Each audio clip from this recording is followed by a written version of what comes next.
எப்போவுமே ஒரே ஸ்டைலில் நூடுல்ஸ் செஞ்சு போர் அடிச்சு போச்சா? வாங்க நம்ம ஸ்டைலில் ரொம்பவுமே டேஸ்டியான அதே மாதிரி குறைவான இன்க்ரீடியன்ஸில் நூடுல்ஸ் செய்கிறோம். நூடுல்ஸ் செய்கிறதுக்காக வேண்டி நான் ஒரு மீடியம் சைஸ் ஒனியனை துண்டு துண்டுகளாக கட் பண்ணி எடுத்துக்கிறேன். இன்றைக்கி நான் செய்ய போகிற நூடுல்ஸுக்கு தக்காளி சேர்க்கலை. அப்புறம் காரத்துக்கு ஏற்ற மாதிரி பச்சை மிளகாய் சேர்த்துக்குவோம். நான் 3 பச்சை மிளகாய் தான் சேர்த்துருக்கேன். உங்களுக்கு தேவையான அளவு நீங்கள் சேர்த்துக்கோங்க. அப்புறமா நமக்கு தேவையான அளவு கார்லிக்கை சின்ன சின்ன பீஸாக கட் பண்ணி வச்சுக்குவோம். பூண்டை அரைச்சி சேர்க்கணும்னு இல்லை, சின்ன சின்ன பீஸாக துண்டுகளாக சேர்த்தாலே போதுமானது. இப்போ நமக்கு தேவையான அளவு உருளைக்கிழங்கை சின்ன சின்ன பீஸாக கட் பண்ணி எடுத்துக்குவோம். நான் மீடியம் சைஸ் உருளைக்கிழங்கு 4 எடுத்திருக்கேன். நீங்கள் உங்களுக்கு தேவையான அளவு எடுத்துக்கோங்க. இன்றைக்கி நம்மளோட நூடுல்ஸில் நான் உருளைக்கிழங்கு மட்டும்தான் எடுத்திருக்கேன். லீஃப், கேரட் எதுவுமே சேர்த்துக்கல.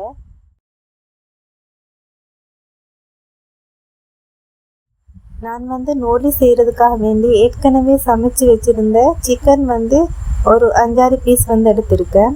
அதை சின்ன சின்ன துண்டுகளாக வெட்டி அதை நாம் லைட்டாக ஃப்ரை பண்ணி எடுத்துக்குவோம். ஓகே, இப்போ நாம் ஸ்டவ்வை ஆன் பண்ணி பேனை கொஞ்சம் சூடு பண்ணுவோம். அப்புறமா நமக்கு தேவையான அளவு ஆயிலை சேர்த்துக்குவோம்.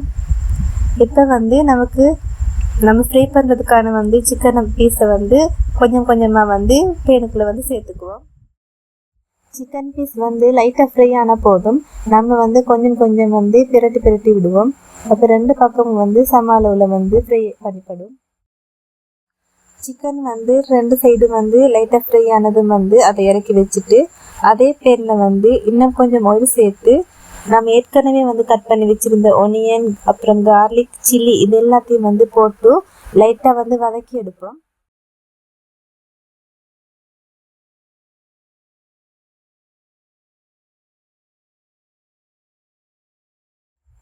இது கொஞ்சம் நல்லா வதங்கி வரட்டும். அதுக்கப்புறமா நம்ம ஏற்கனவே கட் பண்ணி வச்சுருந்த உருளைக்கிழங்கு சேர்த்துக்குவோம். உருளைக்கிழங்கு சேர்த்ததும் அதோட தேவையான அளவு மஞ்சள் தூள், அப்புறம் மிளகாய் தூள், அப்புறம் உப்பு இதெல்லாம் சேர்த்து கொஞ்சம் பிரட்டி விடுவோம். உருளைக்கிழங்கு வேகிறதுக்காக வேண்டி கொஞ்சமாக தண்ணி சேர்த்துக்குவோம். நான் இன்னும் கொஞ்சம் மிளகாய் தூள் சேர்த்துக்கிறேன். இந்த காரம் அதிகமாக சாப்பிட்றது இல்லைன்னு சொன்னால் நீங்கள் சேர்க்க தேவையில்லை. ஓகே, இப்போ நூடுல்ஸுக்கு தேவையான ப்ரிப்ரேஷன் எல்லாம் ரெடி ஆகிடுச்சு. அதை ஒரு சைடுக்கு வச்சுட்டு இப்போ நூடுல்ஸை உடைச்சி கட் பண்ணி சின்ன பீஸாக சேர்த்துக்குவோம். அதோட ஹாட் வாட்டர் சேர்த்து அதில் தேவையான அளவு உப்பும், அப்புறமா நான் ஆயிலுக்கு ஏற்கனவே நான் சிக்கன் ஃப்ரை பண்ண ஆயிலையே சேர்த்துக்கிறேன். அப்போ டேஸ்ட் கொஞ்சம் நல்லா இருக்கும். ஓகே, நூடுல்ஸ் வெந்து வரதுக்காக வேண்டி இந்த பாத்திரத்தை மேலால் ஒரு மூடி போட்டு இறுக்கமாக மூடி வச்சுக்குவோம்.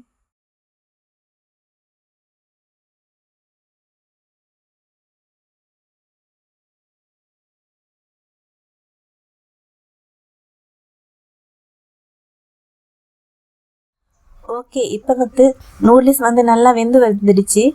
இப்போ நம்ம தண்ணியை நல்லா வடித்து எடுத்துக்குவோம். வடித்து எடுத்துகிட்டு இதை வேறொரு பாத்திரத்தில் இந்த நூடுல்ஸை சேர்த்துக்குவோம். ஓகே, இப்போ நூடுல்ஸை வேறொரு பாத்திரத்தில் சேர்த்து திரும்பவும் நம்ம ஏற்கனவே ஃப்ரை பண்ணி வச்ச ஆயிலை சேர்த்து கொஞ்சம் லைட்டாக சூடு பண்ணி எடுத்துக்குவோம்.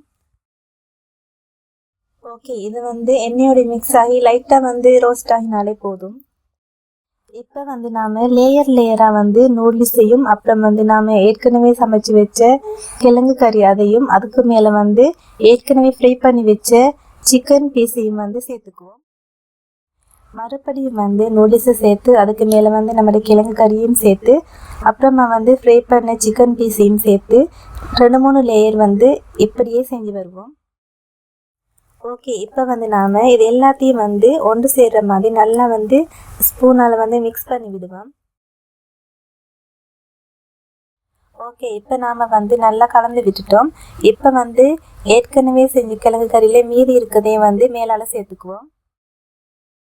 இப்போ வந்து நாம் வந்து லைட்டாக மேலால் வந்து சோஸ் கொஞ்சம் போட்டுக்குவோம். சோஸ் சேர்த்ததுக்கு அப்புறமா வந்து திரும்பவும் வந்து இதை வந்து கொஞ்சம் மிக்ஸ் பண்ணி விடுவோம். அப்புறமா வந்து தேவையான அளவு திரும்பவும் சோஸை சேர்த்து திரும்பவும் மிக்ஸ் பண்ணி விடுவோம். ஓகே, இப்போ வந்து நம்மளோட நூடுல்ஸ் வந்து ரெடி ஆயிடுச்சு. இதை வந்து ஒரு பிளேட்டுக்கு மாற்றிக்குவோம். ஓகே, இப்போ வந்து மேலால் திரும்பவும் சோஸ் கொஞ்சம் சேர்த்துட்டு அப்புறமா வந்து ஏற்கனவே ஃப்ரை பண்ணி வச்சுருந்த சிக்கன் பீஸையும் சேர்த்துக்குவோம். இப்போ வந்து நம்ம ஏற்கனவே சமைச்சு வச்ச கிழங்கையும் சேர்த்துக்குவோம். ஓகே, இப்போ வந்து நம்மளோட முட்டை எதுவுமே சேர்க்காத சிக்கன் நூடுல்ஸ் வந்து ரெடி ஆயிடுச்சு. இந்த மாதிரியான வித்தியாசமான டேஸ்டியான ரெசிபி பார்க்குறதுக்கு என்னோட சேனலை சப்ஸ்கிரைப் பண்ணி வச்சுக்கோங்க.